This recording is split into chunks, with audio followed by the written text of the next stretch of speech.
mentioned Peter Singer, and he actually, it's funny because he himself, in arguing, in his book, The Expanding Circle, which was about how basically morality has become more kind of cosmopolitan. In other words, people have grown to be more accepting of people from different ethnicities, different nations, and so on. There has been this expansion of the moral circle, so to speak, over the millennia at least, viewed in the long perspective.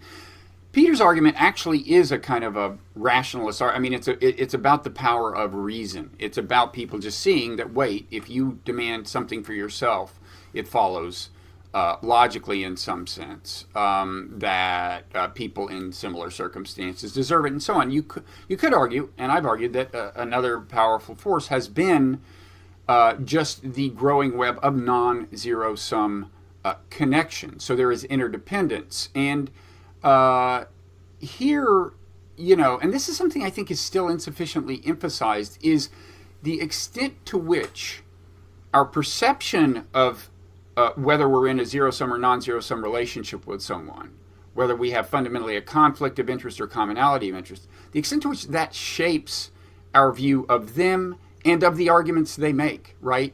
And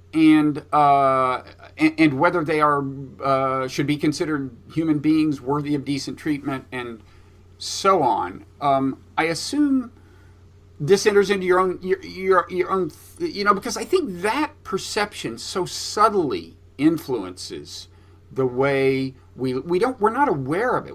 I mean, often we're not aware. We don't consciously go, oh well, I can do a business deal with this person, therefore I'm going to say his religion is fine. It's more subtle than that. You're really, at an unconscious level almost, more amenable to thinking his religion is fine, right? So have you worked much with this? No, because I mean, not that it's not interesting or that it's wrong, but I would say it mostly affects trust. I think what you were describing is how much you trust different people depending on how much your interests or how much you think your interests overlap, and so yes, I mean, because I've been saying that argumentation is a way of complementing trust, but in many ways the two of them really work together, because for most of the arguments that we will be exchanging, you also need trust to believe what the other person is saying to some extent. So for instance, if you've done something which I think was immoral or stupid, you can give me an argument trying to change my mind about that. And in many cases, that argument is going to rely on another piece of information that you have and that I don't. So you can say, well, I was mean to that guy, but he had been mean to me before, so that's fine. So in a way, not only do I have to evaluate that, okay, it makes sense that you're mean to someone because they've been mean to you before, it's fine, but I also have to trust you when you're telling me that he's been mean to you before.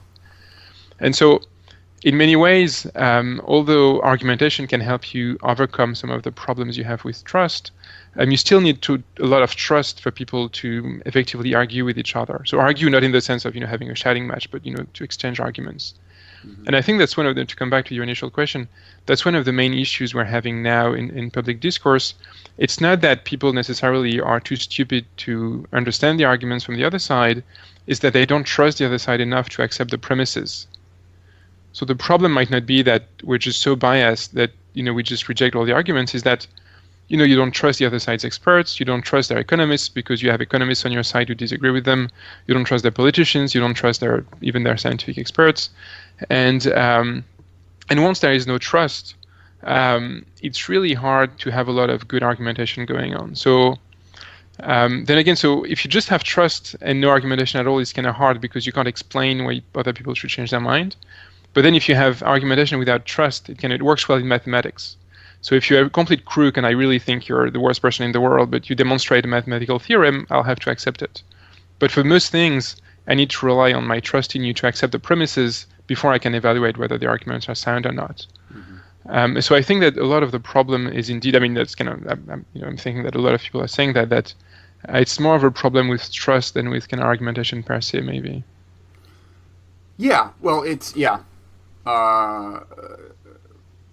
Yeah, well, and there are, there's a whole range of, I think, cognitive biases that are to some extent influenced by whether we perceive the enemy as basically an ally or an enemy. But certainly, things like attribution error and so on. But but I think you're certainly right that in politics, more than has been the case sometimes, the two, at least in the United States, the two camps are seeing each other as just the enemy, and nothing they say is going to be taken as kind of sincerely motivated and plausible.